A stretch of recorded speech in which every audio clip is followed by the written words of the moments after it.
Hello, YouTubers, friends, compatriots, bootlickers, shills, debt slayers, peasants, vassals, minions, meat sacks. I'm usually welcome. And so we have a couple of notable cases recently that have a lot of really interesting implications.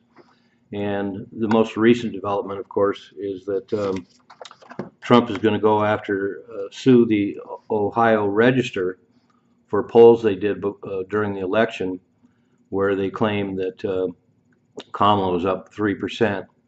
And in the end, Trump won that state by 13%. And so um, they're suing under the category of election interference, which is pretty fascinating.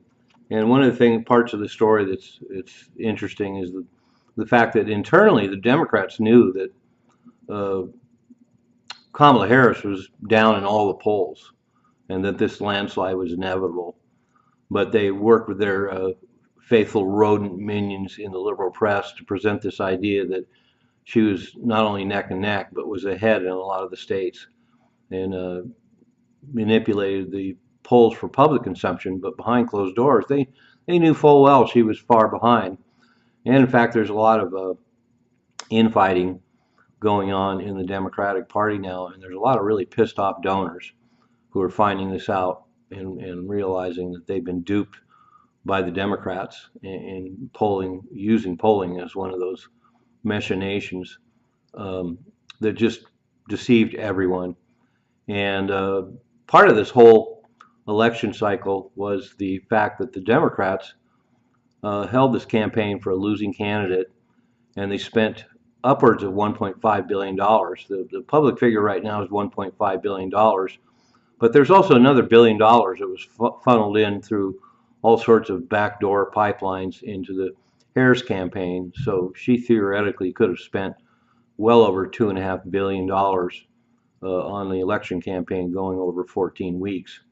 And as we've seen, a lot of it was really heinous and egregious stuff, like paying Al Sharpton $500,000 for his interview with Kamala Harris, and paying over $1 million for a big giant screen at one of her rallies, and and these fake sets built because she couldn't make the appointments to do actual interviews in actual places, and it just goes on and on.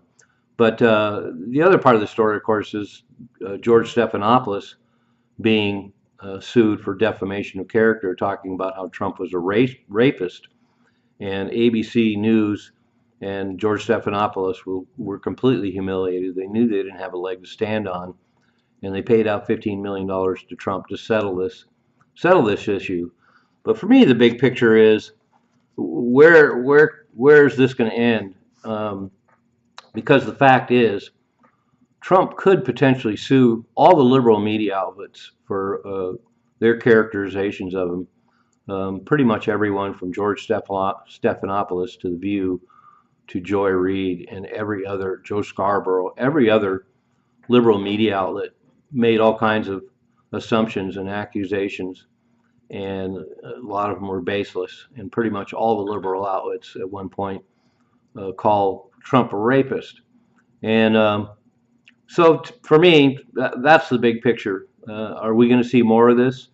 Um, it's hard for me to believe that Trump would really go after all the media outlets, but I don't want to rule that out because potentially he could. We have all the recorded evidence of a couple of years, and one could argue 8 years of the liberal media basically spreading all kinds of lies and all these things attributed to Trump, from calling veterans suckers and losers to him suggesting that there was great people in the white supremacy movement. The one of the worst ones for me is that whole bloodbath comment, characterizing him as saying there'd be a bloodbath if he didn't win the election, when it was the full context was there was going to be a bloodbath in the auto industry. They kept pushing these EV mandates. So anyway, when you look at the astounding amount of lies and misinformation and presumptions and outrageous accusations spread by the liberal media, um, there would be every legal right for Trump to basically go after the entire liberal media establishment. I, for one, would love to see that because what the liberal media got away with during this election cycle and over the last years is truly outrageous. And there's so many points that could be brought up, and it's all recorded that that would be a bloodbath. So anyway, is this a precedent, or is this beginning of a sweeping um, set of lawsuits against liberal media in general? I say bring it on. I'm a useful idiot. Don't you be one too?